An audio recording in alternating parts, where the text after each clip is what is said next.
सहाय्यक निबंध सहकारी संस्था सहकार आयुक्त पुणे यांच्याकडनं एक उपविधी मंजूर झालेला आहे आणि त्या उपविधी म्हणजे 8ब प्रमाणे हा उपविधी त्यांनी स्वीकारलेला आहे. खरं म्हणजे हा उपविधी किंवा हा GR कशासाठी आहे ह्याचा खरं म्हणजे पिग्मी एजंट जे आहेत पूर्ण महाराष्ट्रातील जे पिग्मी एजंट जे पतसंस्थांसाठी काम करतात, जे बँकेसाठी काम करतात, त्यांच्या संदर्भातली हा GR आहे.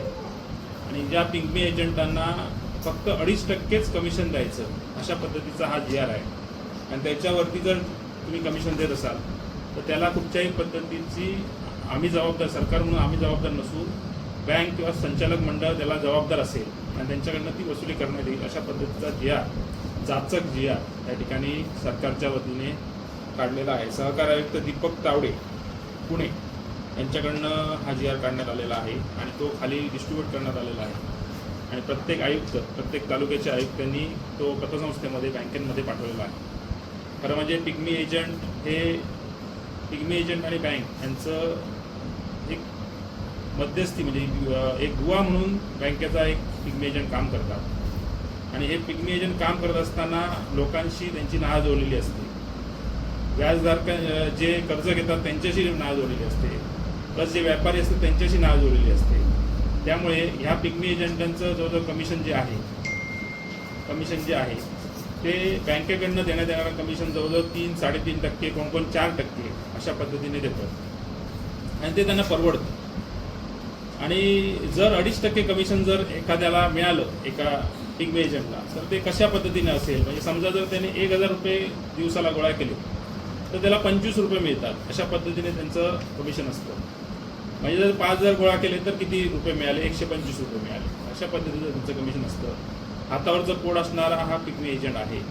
आणि अशांवरती अन्याय करू नये अशा पिग्मीधारक तुम्ही बघितलं असाल की ते आवाज उठवत आहेत आणि त्यांनी जर काम बंद केलं तर बँकेचा व्यवहार ठप्प झाल्याशिवाय राहणार नाही अशा पद्धतीची अवस्था आज आहे.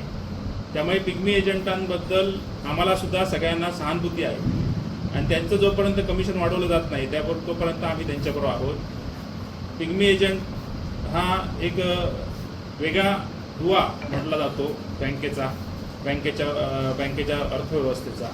खरं म्हणजे कर्ज कोणाला द्यायचं ह्याच्यावरनं सुद्धा पिग्मी एजंटांना विचारलं जातं. त्यामुळे हे जे एवढं चांगलं काम करतात बँकेसाठी त्यांचं कमिशन चांगल्या पद्धतीने असावं अशी सगळ्यांचीच भूमिका आहे. आणि जर अशा पद्धतीचा जाचक GR जर काढत असतील तर त्या GRची होळी केल्याशिवाय आम्ही राहणार नाही. आणि त्या पिग्मी एजंटांबरोबर आम्ही आहोत. त्यांनी जर लढाई केली त्या लढाईमध्ये आम्ही सहभागी होणार आणि त्यांना न्याय मिळवून दिल्याशिवाय आम्ही स्वस्थ बसणार नाही अशी भूमिका एक सिंधुदुर्ग बँकेचा संचालक म्हणून, एक पतसंस्थेचा एक उमेदवार म्हणून त्या ठिकाणी मी घेतलेले. कारण पतसंस्थेच्या विभागातील मी एक संचालक आहे आणि अशा पद्धतीची भूमिका आमची पिग्मी एजंटांच्या बाबतीत राहील.